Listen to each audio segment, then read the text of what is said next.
چرا بعد از هر نماز مسجد رو قفل میکنیم که بلنگوی مسجد رو نبره، فرش مسجد رو نبره، ظرف مسجد رو نبره، کدام دوز مسلمان وارد مسجد نشه، کدام چیز مسجد رو ببره؟ خود مسلمانه دیگه، مسلمانه به گوشی ما، مسلمانه به مسجد ما، به فرش مسجد، به بلنگوی مسجد رحم نمیکنه. آیا همین مسلمان میتونه کافر مسلمان کنه؟ بلند حالا برادرای از نور چشما، ما بیایم اول به فکر خود خوب بشیم که خود ما دیندار، بچه ما، اهل منطقه ما، هرات ما، کل افغانستان ما دیندار کامل بشیم، به دین کامل پایبند بشیم، او وقت به فکر کافر بشیم.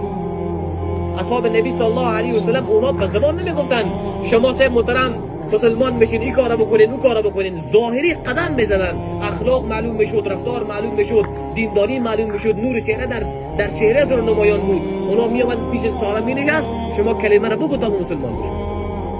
حالا از نور چشما این دین کامل در زندگی ما بیاید، معاملات ما، معاشرات ما، اخلاقیات ما، ایمانیات ما، عبادات ما، غم ما، شادی ما، همگی به طبق سنت نبی صلی الله علیه و سلم بشه. در هر حال، در هر جا الله دانسته بدانیم که الله میبینه، الله میشنوه، الله از کیفیت دل ما خبر داره، الله متعال از راز دلها و خیانت چشما خبر داره. یقین در دل ما بیاید، یعنی جماعت ها در راه خدا خروج کرد.